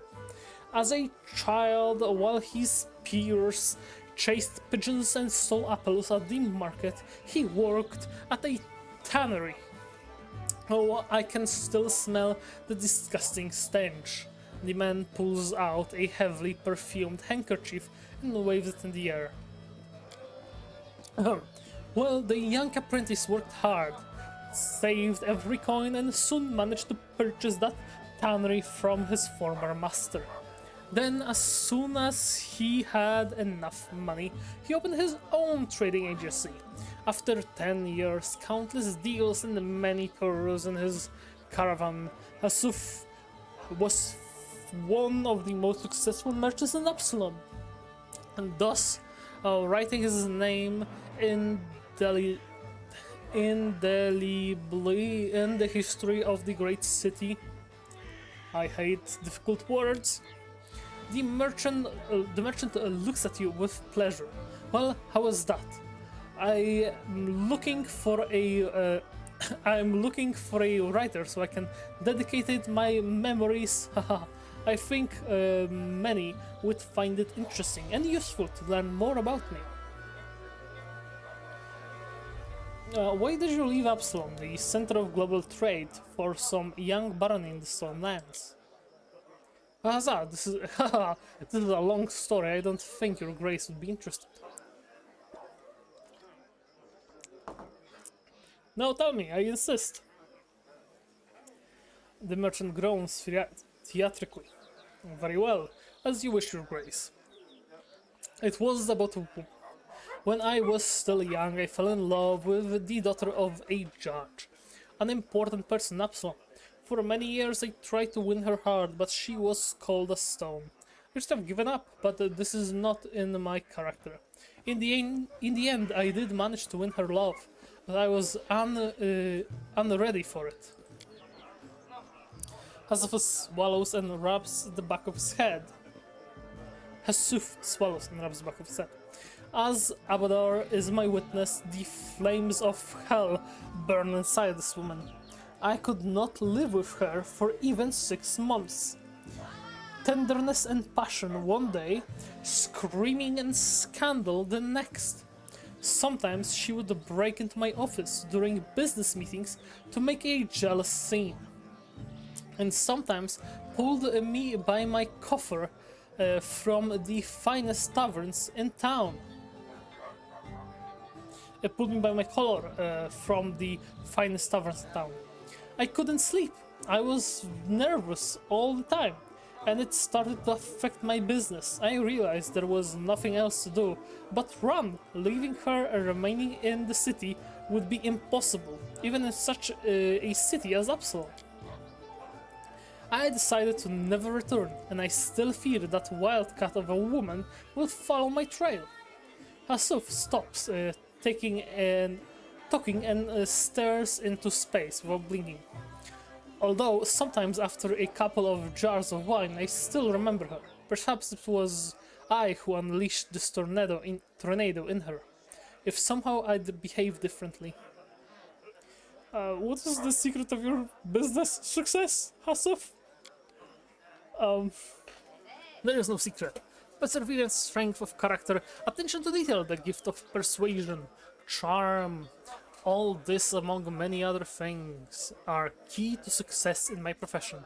But if I did have a secret, who would I be to share with anyone? The merchant laughs, merrily, his hands rubbing his sides. And he sells a bunch of ink. You don't have shit to buy that bag of holding, by the way. Camping supplies, crowbar, dinosaur bone. Sells util. Oh no, he sells a lot of good things. He has a bunch of goodies. Flame guard. Plus 3 resistance on reflex saving throws and fire resistance 10. Ring of luck. Protection 2. Beast King. Animal companion, if they have one. A +2 enhancement bonus to strength and dexterity. Fuck! I need this! I need this! Take all my shit.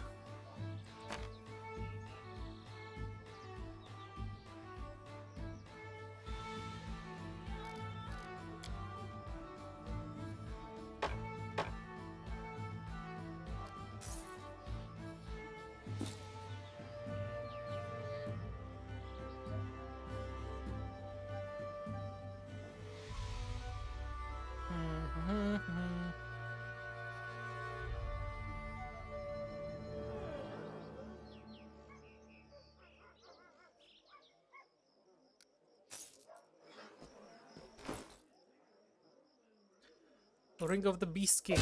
And now Scoob has +4 physical prowess and enhancement +2. So we have a doggo that has 24 armor class, 48 health, and has +8 on attacks. We have +11, but his +8 is still good considering people like Regongar or Octavia.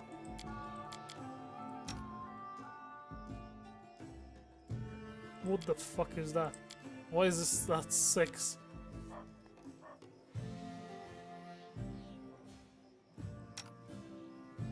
Oh, Harim is at level 1. Cool. And J-Fall too. I don't remember how I was going to level her up. It's been 2 weeks since the technical difficulties. More than that, I think.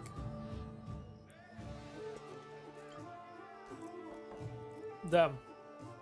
I'm gonna have to remind myself. But yeah. Our usual bunch has like +9, so the dog having +8 on attacks is very good. Yeah, we got 21.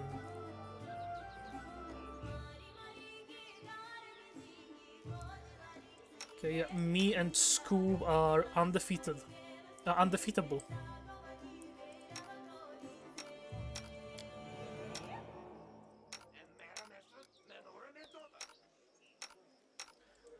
Yeah. Just giving them some buffs will for sure. I'm off. A young dwarf, red-haired, neat and surprisingly clean-shaven, stands leaning against a sledgehammer. He's busy reading some books, but as you approach, he looks up and about slightly. Greetings, Your Grace. I am Verdal, a blacksmith. What can I do to help you? Tell me about yourself. Well, what is there to tell, Your Grace? I'm a blacksmith. My father was a blacksmith, grandfather was a blacksmith, his grandfather too. Besides, every one of them were remarkably fertile, so I have plenty of cousins, second cousins, third cousin, and all of them are blacksmiths too. Pretty much all the weapons in Mivon are Mivon were forged by someone from our family. That's why I moved away from the old home grounds. My skills are more useful here, that's for sure. You look a little unusual for a dwarf. Virgil sighs and runs his fingers through his hair. You expected to see a beard, eh? No offense, but what's the point of a beard? Especially when you are a blacksmith and working with fire. You burn it once, dip it into lighting oil and catch a spark from the forge, and your beard is history. You're better off without one. What are you reading? Looks a little confused. Well, different things. It's nice to take the rest with a good book. Just now it's Valor and Honor. 10 adventures of the splendid wilds Ganders in Absalom. Let's see your goods. Cold iron longsword, tongi, adamantine food plate. Damn, that's a good one. Also 18k. I do not have this kind of money. Mithril full plate. Do you want me to sell you my liver or something?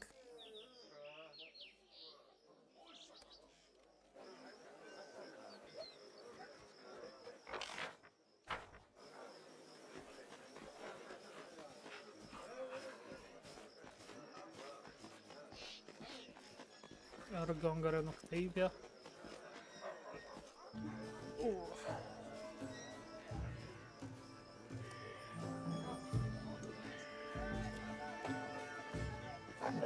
Oh, holy shit. Sorry, it's late and I'm drinking a beer, so I feel like I have less and less energy.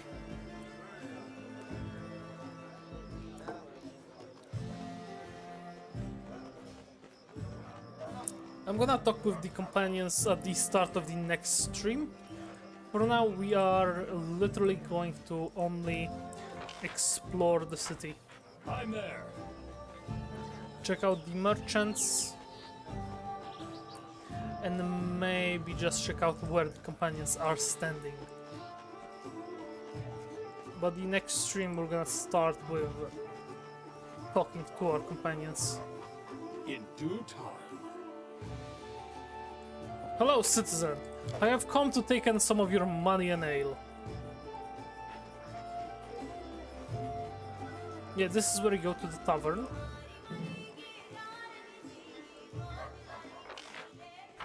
Might as well go there.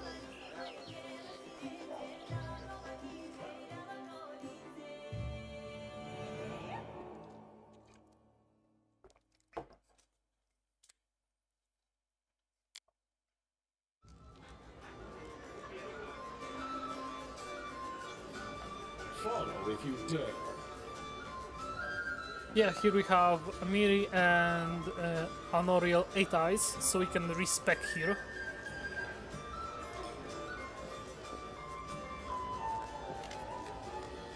Behind the inn's bar stands a young woman with curly red hair, a round face and rosy cheeks.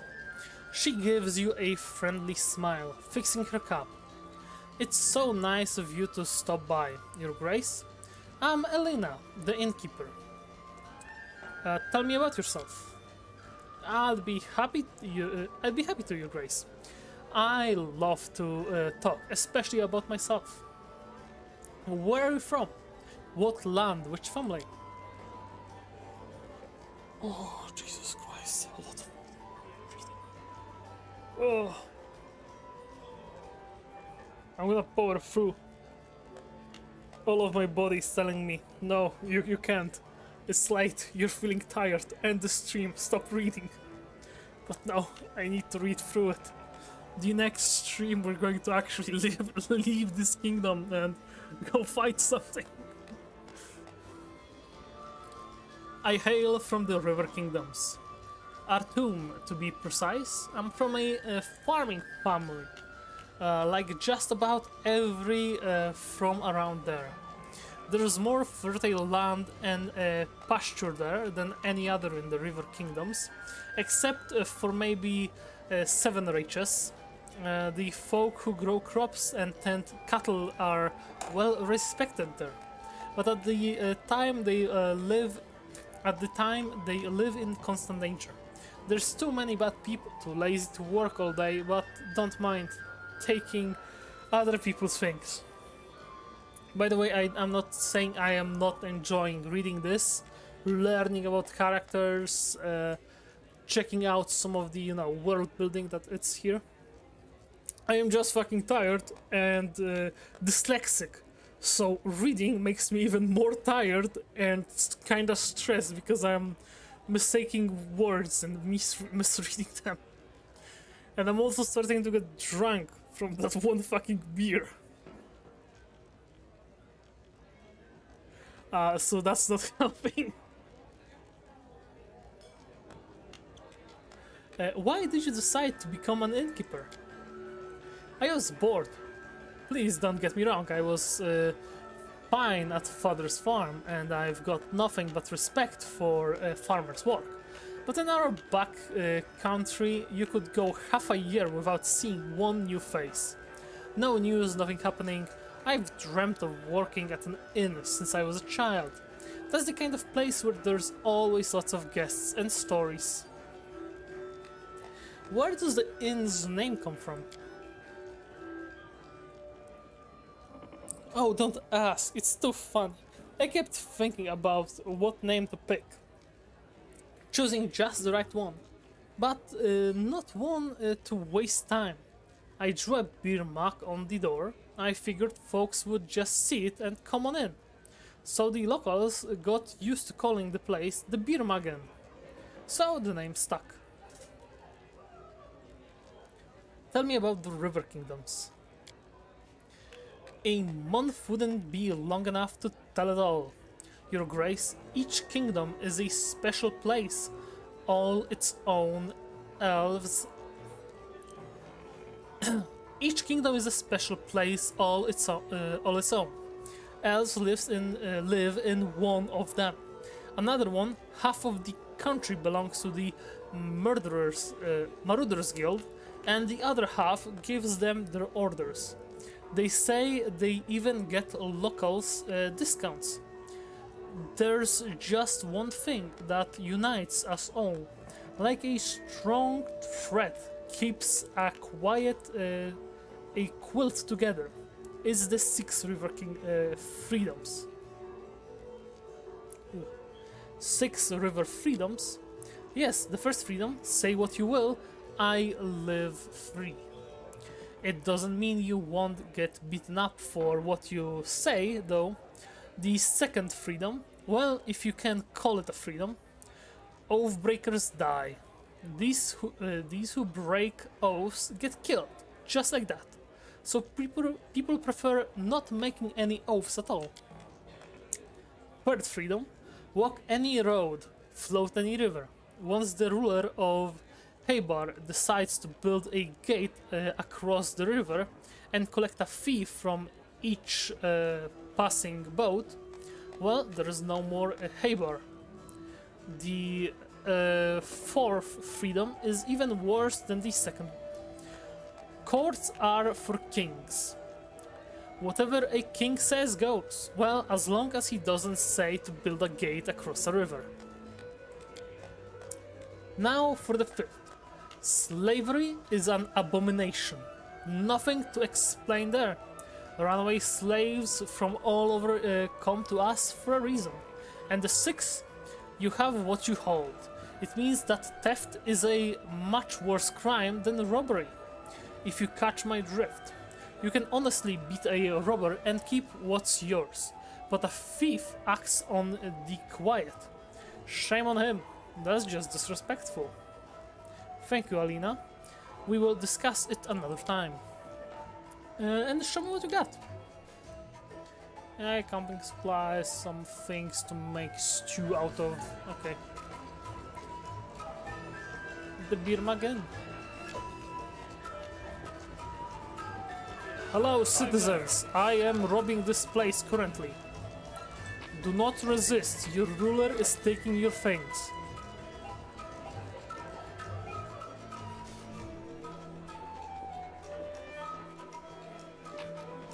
This is all a legal repossession of goods. This will all go to the greater good of the kingdom.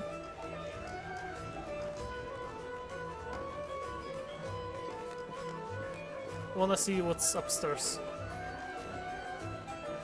Scoob, move your ass! G-Fall is here. Fuck, it's locked. Somebody doesn't want me to get their stuff.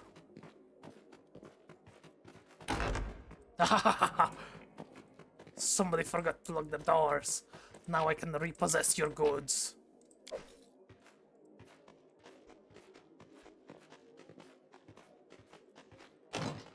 Fuck. Hello, citizen.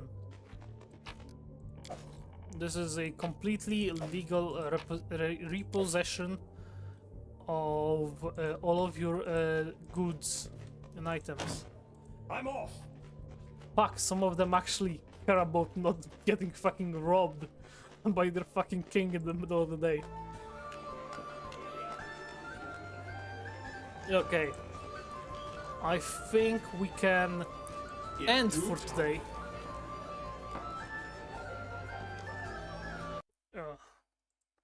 Yeah, I'm tired, I'm drunk, and everything hurts me in my neck. I started the stream much later than I planned. Usually, I would start like an hour or two before that. But today was just a busy day. I will have a bit more of a free time than usual this week. And the next week, I think I'm gonna have some free time too, so there's probably going to be actually streams these days.